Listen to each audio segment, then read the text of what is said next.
the fight's going to be boring as hell. Because any fight he's in is boring as hell.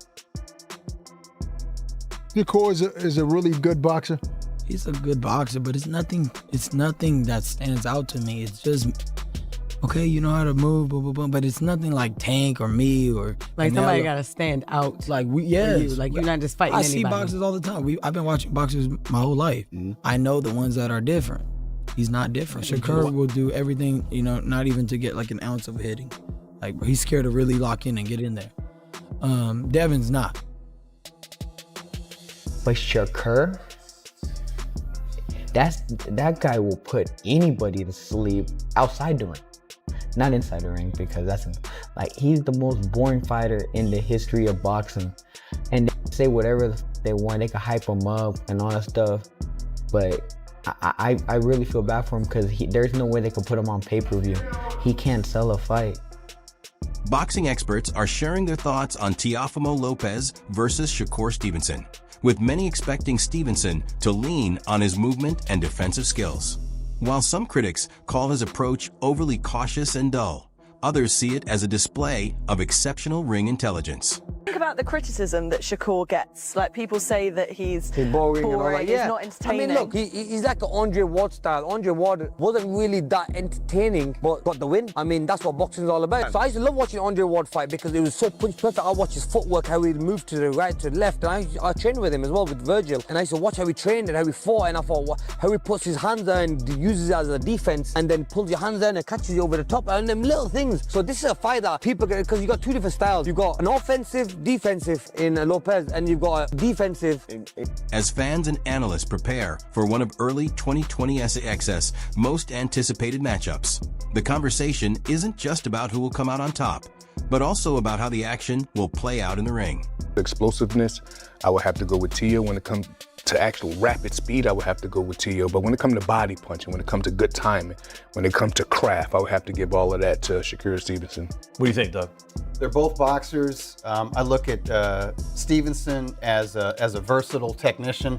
I look at Teofimo. He's a boxer puncher, but his specialty is his counter punching.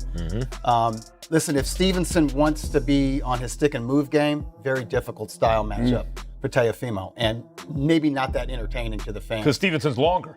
Exactly. Stevenson's defense probably the best in the game, and he's longer. Great reflexes and timing, and so does Teo. That's why he's a great counter puncher. But Teo's, he's a very special athlete, and as a competitor, he is one of those guys who saves his A game for a fellow elite opponent. That's when he really rises his game and shows us the Teofimo Lopez that everybody thought he was when he. Shakur Stevenson, the undefeated WBC lightweight champion, is celebrated for his masterful defense. His skillful use of footwork, angles, and controlling distance makes him extremely hard to connect with. While many admire the technical excellence of his style, some critics argue that it doesn't always deliver non-stop action inside the ring. 35 contemporaries have a lot to say these days. Shakur Stevenson, well, of course he's now 135 after all that stuff, and then Devin Haney. Right, so why people even talk like he the best at, he didn't even fight at 135 yet. Right. He didn't even have power at 126, 30 or none of that. He is good. Okay. How can you, all that's just okay. How can you stop people that can actually hit? No matter all that boxing, you're going to get hit. Teofimo Lopez, by contrast, is recognized for his athleticism, punching power, and aggressive style. A former unified lightweight champion and the current WBO super lightweight title holder, Lopez's approach revolves around pressing the action and landing fight-changing shots. We haven't seen him around 140. We have seen Teofimo do good at 140, so it's a tricky one. I think it's a 50-50 chess game inside that ring. If you had to give somebody 51, the other guy 49, like the smallest edge. You're gonna put him in the spot, but only because I fought him before. I'll give him that 1% Shakur because I've fought him. I've never stepped in the ring with Teofimo. I've seen him fight, and I've seen him personally spar, and I've seen him. He's an amazing fighter, but I will only give him that one Shakur because I've stepped in the. Facing a fighter like Stevenson, who depends on constant movement, Lopez trusts that his strategy of relentless pressure and well-timed combinations can throw the southpaw off balance.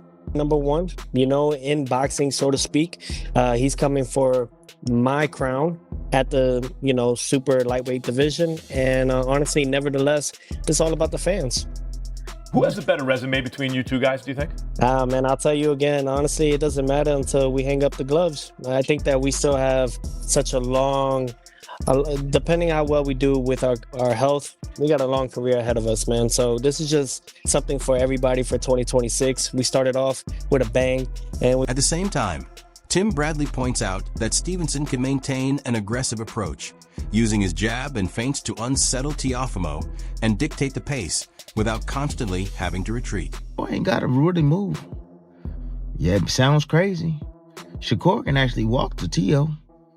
Yeah, he can walk to Teo. Yeah, long as he walk behind with the jab, long as he walk behind with feints, because feints throw off Teo, jabs throw off Teo as well. He's a counterpuncher. Yeah, he's a counterpuncher. So if you can keep him off balance and keep him guessing, keeping that jab in his face, and you force him back, yeah, he moves his feet, but he makes a lot of mistakes. Gets himself out of position a lot of times. He's out of position a lot of the times, man. Brings those feet together at times. Oh, yeah. When he moves side to side, same thing. He responsibly defensively, nah. When he disengages, defense is whack. Trash. Yeah. When he resets, a lot of time he comes in the range, he's standing straight up. Come on, man. Shakur can take advantage of Teo not being that great on the inside, not being that great at mid. Bradley notes that Lopez sometimes loses positioning and resets awkwardly, giving Stevenson the chance to hold his ground, anticipate punches, and rely on his boxing intelligence rather than nonstop movement. Gotta run from Teo? Nah, he can stand right in front of Teo. He could, yeah, and see all them shots coming, for sure. You already know the punch selection that he gonna use. The punch selection gonna be he gonna try to use his jab at a rapid pace. Of course, he gonna try to out jab Shakur. Of course, flicking it out there, flicking his jab out there, man, trying to get some sort of response, or flicking it out there, trying to just close the gap on Shakur, and he gonna throw the right hand downstairs. Yeah, that's what he gonna do. He gonna be looking for that right hand, then he gonna try to sneak him up top. Yeah. It's plain and simple. Sneak him up top. That's it. But if Shakur can stand his ground, if Shakur can evade and get right back in his space, right back in his face, man, evade and get right back in his face, right? When he's not set or ready to punch, when them feet are spread apart, Shakur can walk to him. Shakur can walk. Lopez says his training is aimed at delivering a fight-ending punch and making a statement, especially after not having a major knockout in a while. His goal is to land that decisive shot rather than simply outpoint Stevenson. I would consider you, out of you and Shakur, I would consider you the more explosive, possibly the more speed concerning like getting to the target quicker. But I haven't seen you really get the type of knockouts that made the fans appeal to the whole package and the whole system of you. Are you training? You mean at 140 pounds compared to 135? Yes, in comparison. Yeah. Are you training for a knockout? Are you training to do something to not just beat Shakur, but to beat him in grand fashion? And when I say grand fashion, I mean going for the knockout.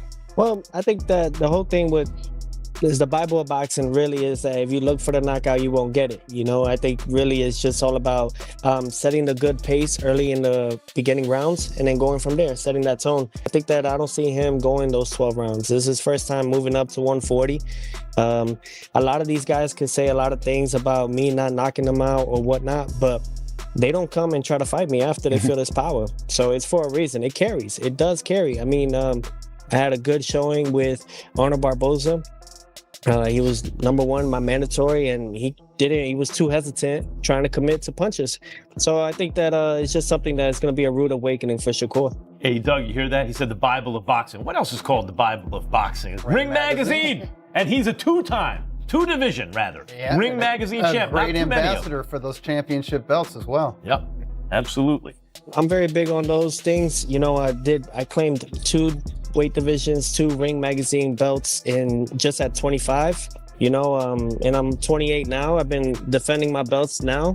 I feel great, you know, and then most importantly, you know, this will be my 4th title defense with the ring and the WBO junior welterweight world division. Stevenson has mentioned plans to capitalize on Lopez's vulnerabilities, approaching the fight not only with movement, but also with full confidence in his complete skill set. He feels that if executed properly, he can reveal gaps in Lopez's game. I'm like locked in and I'm focused on what I'm supposed to be doing. Nothing else matters around me. That 4-weight world champion, it means everything to me. That's me separating myself. A lot of these guys that they claim is the guys nowadays, none of them can say that they are a 4-weight world champion.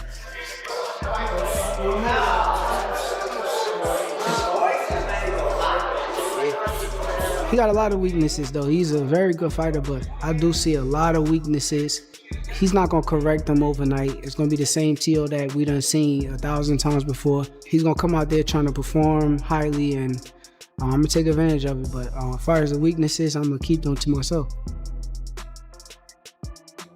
Lopez, in response, has pushed back with comments suggesting Stevenson's reputation is inflated. He's labeled Stevenson as overrated and vowed to demonstrate that his defensive style can be broken. Part of Lopez's public message has been about making the fight messy and forcing Stevenson into exchanges where he feels less comfortable. Mates, me and Shakur, top rank. He talks about this and that and about I was jealous of him. No, I'm not. You were a 2016 USA silver medalist. You're gonna get your signing bonus and all that extra stuff. Thing was, they were trying to secure him in a different route because they had put a lot of money in him. Me, I think I was just supposed to be an opponent. Lopez has also implied that Stevenson is cautious about taking punches and will have to confront that hesitation to come out on top. These remarks add to the narrative of Lopez attempting to draw Stevenson into a more aggressive battle. A clash of styles that could finally determine whether movement or relentless pressure prevails.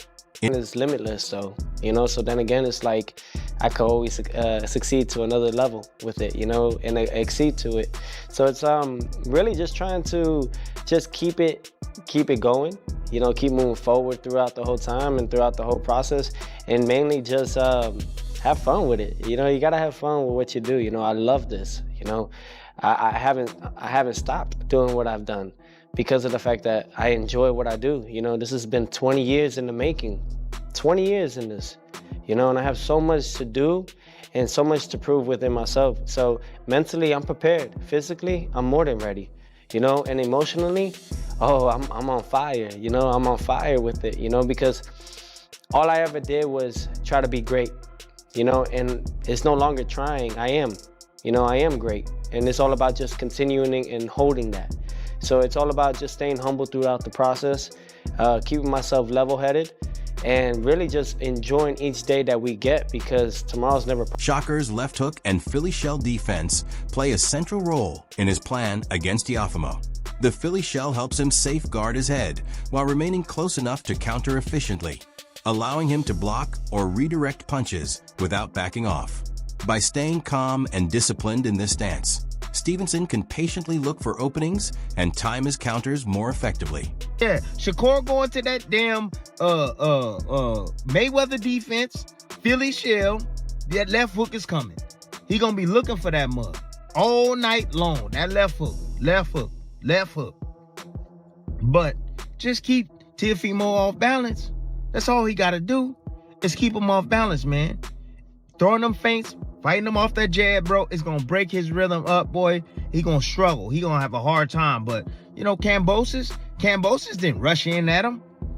Kambosos stayed underneath himself, stayed right there in front of him. That was it. Held his ground. That was it. Anytime Lopez would do something, Kambosos come right back with counters. Yeah, but he stayed close enough to get Lopez to react. And a lot of times Lopez fought angry that fight, so he left himself wide. Ryan Garcia says he'd back Shakur Stevenson to win, but he also acknowledges that an upset by Teofimo Lopez wouldn't surprise him. Speaking to reporters, Garcia explained that while he expects Lopez to have difficulty with Stevenson's smooth defensive skills, there's a chance he might be underestimating Lopez's abilities. be surprised if Teofimo surprises us all, for sure. Yeah. I think I'm underestimating Teofimo a little bit, but I don't think he can make the necessary adjustments to his own style to combat what Shakur does best. But he could definitely prove me wrong, for sure. And I won't be surprised. Okay. Guess obviously if you win this fight, you're going straight to the Haney rematch, right? And there's a bunch of options on the door. You got Conor Ben. I know they made that as a mandatory, so we could explore that option. There's so many different options, but we're. Lamont Roach Jr. doesn't envision a path for Teofimo Lopez to defeat Shakur Stevenson. He's betting on Stevenson to take the upcoming super lightweight matchup, citing Shakur's sharp boxing IQ and smooth style as tools that will frustrate Lopez and likely earn him the win. When's that fight between him and Teofimo Lopez if they fight? I think Shakur wins. And I don't think it's going to be like a super tough fight either. His IQ will frustrate him. Don't you think Teo has also good ring IQ and also is slick, fast? I think explosive? so, but when you look at Teo's performances against guys that are just pure boxers, it's just like he almost lost to Sandor Martin. Some people thought he lost to Sandor Martin. He did beat Loma, who's arguably at the time considered one of the best in the world. He did, and that was one of a performance too. So yeah, I mean, I think he's hit or miss. You got to think he got stuff. He a little cuckoo too. Like he has like a little mental lapses every once in a while. Look at the Kambosos fight. Like that's a fight that people would never expect Kambosos to win. And he won a grueling match against him as well. So I just, I don't know. I don't think he can get it done against Shakur when it comes to like, because it's going to be just a skill match. I don't think he's going to try to rough Shakur up, and it's probably. What's your take? Will Shakur dominate the ring using his movement and ring intelligence, or can Teofimo's strength and relentless aggression turn the tide?